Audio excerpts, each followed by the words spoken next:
Dear students, in this lecture, we are going to read and understand the next poem, Solitude, by Alexander Pope.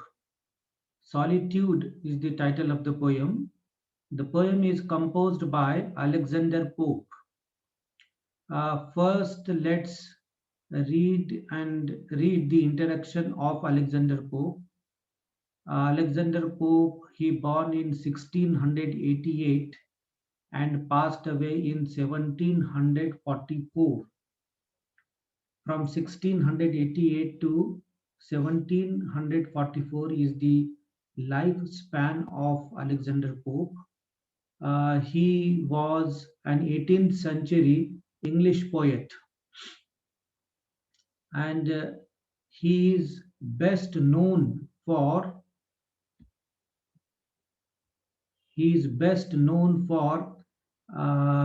satirical verses. Satire, व्यंग ज्याला म्हणतो आपण, व्यंगात्मक कवितेसाठी तो सुप्रसिद्ध आहे. Satirical verses he writes. His famous poems are Essay on Criticism, The Rape of the Lock, and The Dunciad. These are some of the very famous satirical verses, satirical poems of Alexander Pope. Though born a normal child, he suffered from spinal tuberculosis at the age of 12. This affected his physical growth. He never grew taller than 4.5 feet. He was hunchbacked, but he was a very talented and determined teenager, and his verses drew the attention of the literati of the time.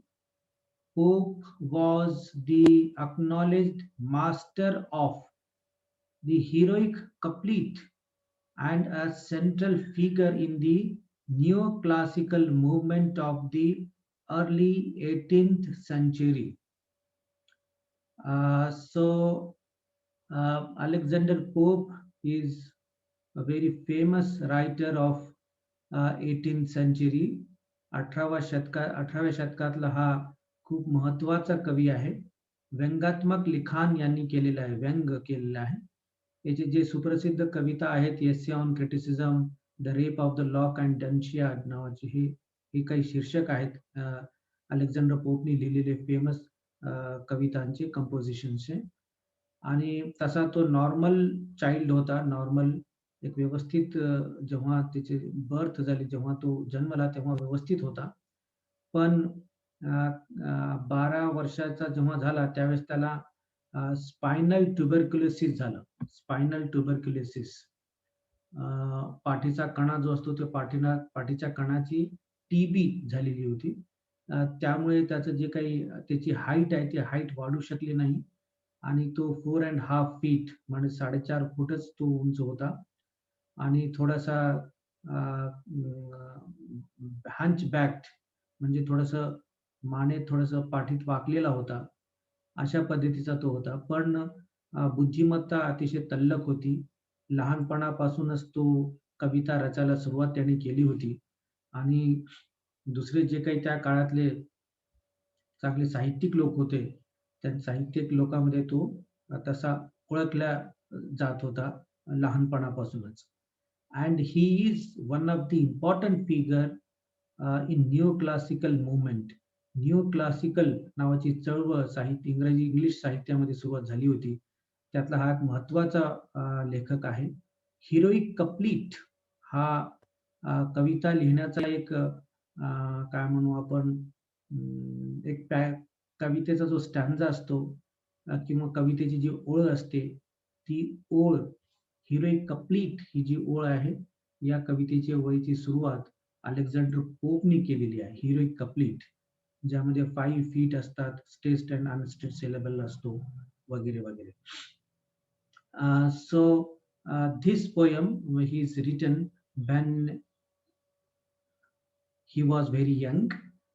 At that time he has written this poem. So let me read the poem, and let me read the poem line by line, then we'll understand it. Uh,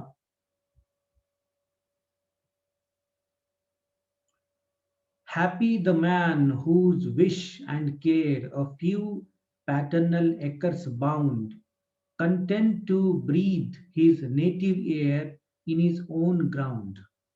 Here the poet is trying to tell us in this poem, actually, the poet is trying to tell us that one should lead very happy and contented life in his native land. Native land is very important for him, and the poet says that that person is blessed who has some land, and who has very healthy body and peaceful mind, and some land to cultivate, which is inherited to him from his father or forefather. So uh, and in the rural area one should enjoy life, and there one gets time for sweet recreation, very innocent life one should lead. And at last the poet says that he wants to die unseen, unlamented, unknown, and there should not be any stone to tell where he lie. So, uh, uh, sorry, so this is what the poet says in this poem. So the first stanza I am reading, only three stanzas are there in the poem. Happy the man whose wish and care a few paternal acres bound, content to breathe his native air in his own ground. So actually, to understand the importance of the poem, we have to compare and contrast it, the poem with the materialistic world. हे जे भौतिक जग आहे, या भौतिक जगाशी आणि त्यांच्या विचाराशी, भौतिक वादाशी आपल्याला तुलना करावी लागेल, तरच आपण या कवितेचं महत्त्व समजून घेऊ शकतो. तर भौतिकवादी लोक कोण असतात? Those who accumulate wealth, they go on accumulating wealth. They think that these people who are worldly people, they think that collecting money, collecting wealth is the only aim of life. Here the poet says, happy the man who is happy. He is trying to define a happy man. Who is happy? A man is happy whose wish and care a few paternal acres bound. थोडीशी जमीन त्याच्याकडे जर असेल, some acres of land, given to him by his father or forefather or grandfather, content to breathe his native air. आणि माणसाने सगळं आपलं जीवन कुठं व्यतीत केलं पाहिजे? आपल्या मूळ गावी, नेटिव्ह लँड, आपलं जे मूळचं गाव आहे तिथं गाव, त्या गावात आपण राहायला पाहिजे, आणि त्या गावाच्या आजूबाजूला कुठेतरी त्या परिसरामध्ये थोडीशी जमीन पाहिजे, and native air in his own ground. Native air, जे जे काही जीवन आपण जगतो ते आपल्या मूळ गावी आपण जीवन जगायला पाहिजे. तर माणूस हा अगदी आनंदी असतो. त्याला त्याचा जो गाव असतो त्यापासून जसा-जसा तो दूर जातो, जसा-जसा दूर फेकला जातो, तसा-तसा तो एकाकीपण त्याला त्रास द्यायला लागतं. Man becomes lonely. कारण ज्या गावामध्ये त्याचा जन्म झालेला असतो, ज्या लँडमध्ये त्याचा जन्म झालेला असतो, त्याचे नातलग, त्याचे मित्र, त्याचे जे सगळे काही नातेवाईक, relatives, they are there in that area. So one leads very happy life if the person is among the company of his near and dear ones. So happy is the person who has some acres of land, and one who is leading life in his native land, one who stays in his native, whose herds with milk whose fields with bread, whose flocks supply him with attire, whose trees in summer yield him shade, in winter fire. So, in the second stanza of the poem, the poet says that one must have some land, and what next thing one needs some animals.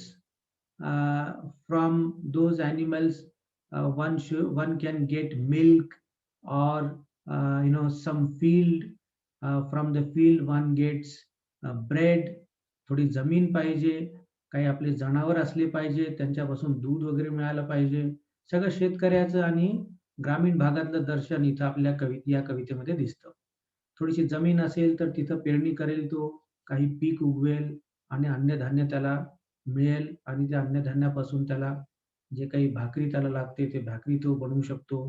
And from animals he gets milk, and whose folk supply him with attire. आणि आपण पाहतो की जे काही animals आहेत, ship वगैरे त्या काळामध्ये, मेंढरं वगैरे, त्यापासून लोकर अ, मिळते आणि त्यापासून त्या काळामध्ये गरम उबदार असे कपडे तयार व्हायचे. तर हे सुद्धा ॲनिमल्स पासून मिळतं. तसे ॲनिमल्स असले, थोडेसे जनावरे वगैरे असले, काही शीप, मेंढरं असतील, अजून काही जनावरे असतील, तर त्यापासून त्याला उदरनिर्वाहाला लागणारे जे काही अन्न आहे ते सुद्धा मिळतं. Whose trees in summer yield him shade, in winter fire. And there should be some trees in the field, आणि ते जे काही जमीन असेल, शेती असेल, त्या शेतीमध्ये काही झाडं असले पाहिजे. आणि झाडांचा काय किती महत्व आहे. उन्हाळ्यामध्ये झाडं हे सावली देतात, आणि shade in summer and fire in winter. आणि जेव्हा थंडी असते त्यावेळेस तेच जे लाकडं असतात, त्या फांद्या वगैरे वाळलेल्या असतात, त्यापासून गरम उबदार असे जे काही शेकोटी पेटवण्यासाठी लाकडाचा उपयोग केला जातो.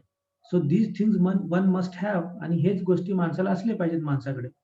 पण आजचं जीवन जर आपण याच्याशी जर तुलना केली, if we compare today's life with this poem, what the poet says here in the two stanzas, we find man unnecessarily runs behind other things which are not essential for him.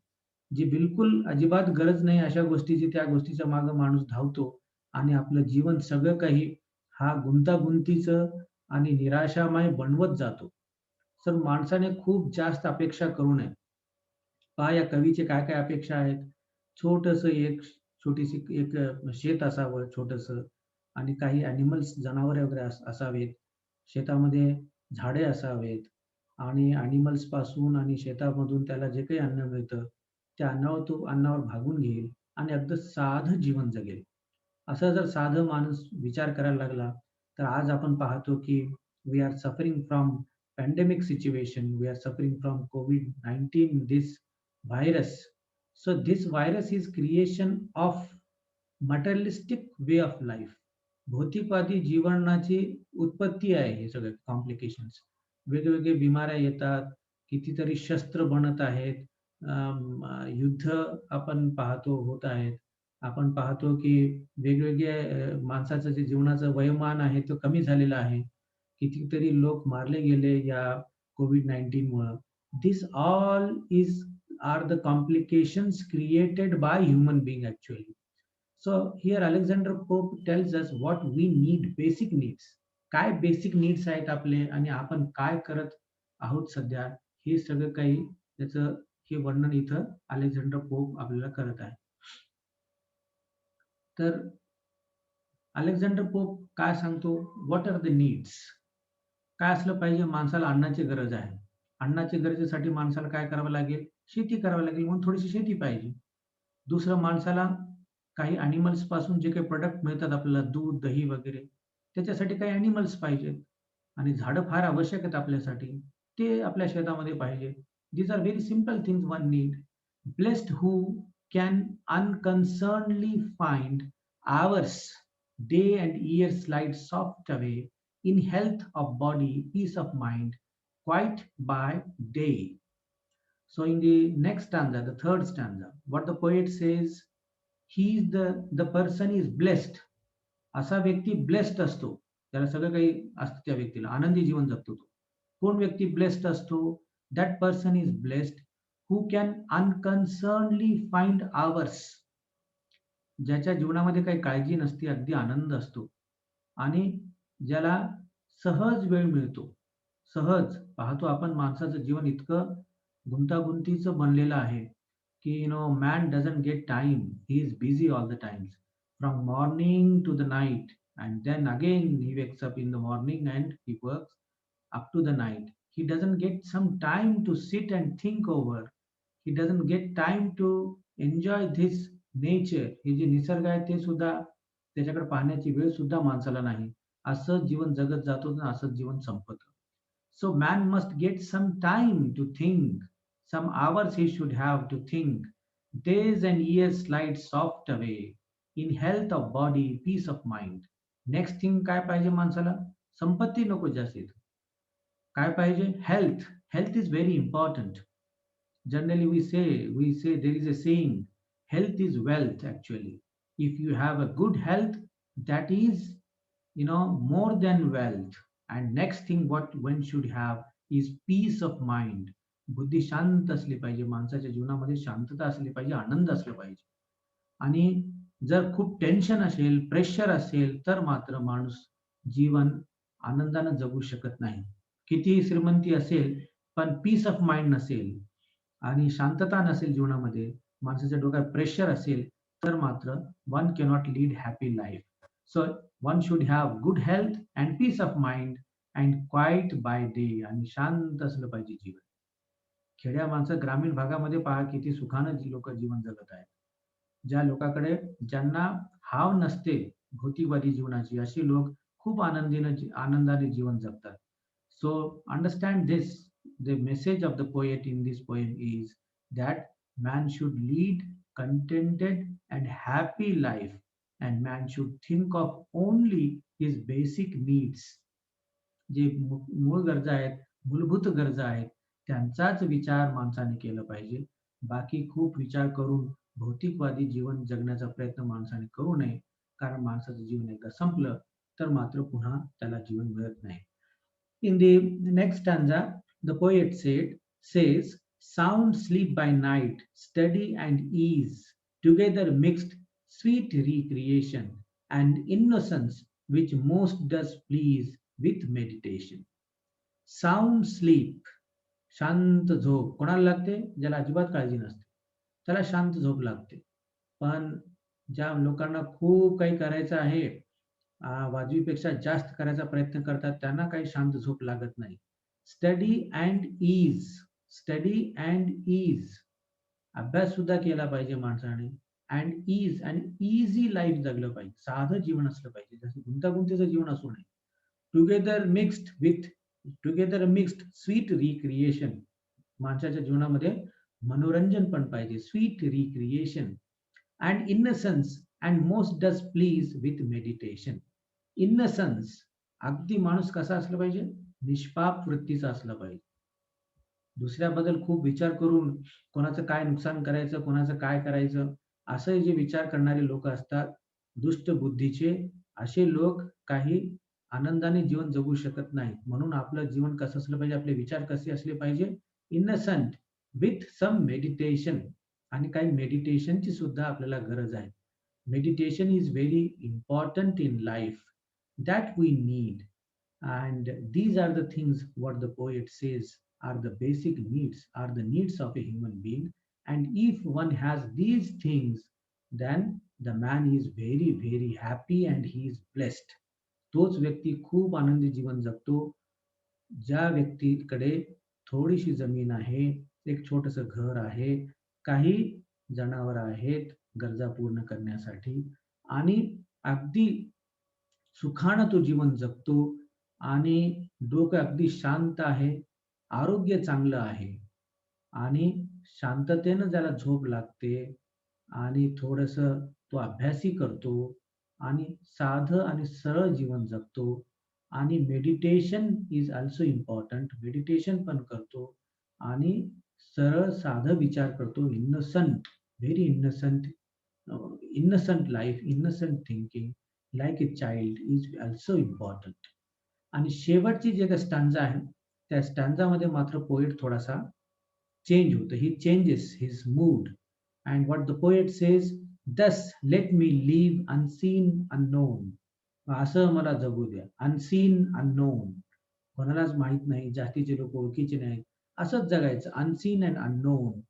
"Thus unlamented let me die." आणि तो शेवटी म्हणतो, की जेव्हा त्याला मृत्यू येईल, जेव्हा तो मरेल, या जगातून जाईल, त्यावेळेस जास्त लोकांनी अश्रू ढाळायला नको, दुखवटा पाहायला नको. "Thus unlamented let me die, steal from the world, and not a stone tell where I lie." Steal from the world, and not a stone tell where I lie. आणि मृत्यूनंतर ख्रिश्चनिटीमध्ये पुरतात. आणि पुरल्यानंतर थडग्याच्या बाजूला एक असं स्टोन लावतात, एक स्टोन. स्टोन म्हणजे एक दगड असा असतो, ज्याच्यावर कोरलेलं असतं त्या व्यक्तीचं नाव, तो जन्म केव्हा झाला त्या व्यक्तीचा आणि केव्हा मृत्यू झाला ते वर्ष लिहिलेलं असतं. असं सुद्धा तिथं कोणतं स्टोन असू नये थडग्याच्या बाजूला त्याच्या, असं तो म्हणतो. He wants to die unseen, unknown, unlamented, and even there should not be a stone to tell where I lie. Here the poem ends. Solitude या हा जो शीर्षक आहे, सॉलिट्यूड मीन्स व्हॉट, एकांतवास. सॉलिट्यूड या शीर्षकाचा अर्थच माहित नसेल तर मात्र कविता समजणार नाही. एकांतवास, एकांतवास. आणि फार कमी लोक तुमच्या ओळखीचे एकांतात जीवन, सुखी जीवन आणि निसर्गाच्या सानिध्यातलं जीवन, साधं राहणं, साधे विचार आणि थोडासा अभ्यास, काही मेडिटेशन, जास्त संपत्ती नाही, जेवढं लागतं तेवढंच, असं जर जीवन असेल, तर ते सुखी जीवन राहील. This is the importance of solitude. So here what the poet tells you, I hope that the message is reached to you. Message तुम्हाला लक्षात आला असेल. तुमच्याकडे आता भविष्यामध्ये तुम्ही भौतिकवादी न होता एक सुखी, समाधानी जीवन जगावं, असंच या पोएटला या पोएममधून सांगायचं आहे.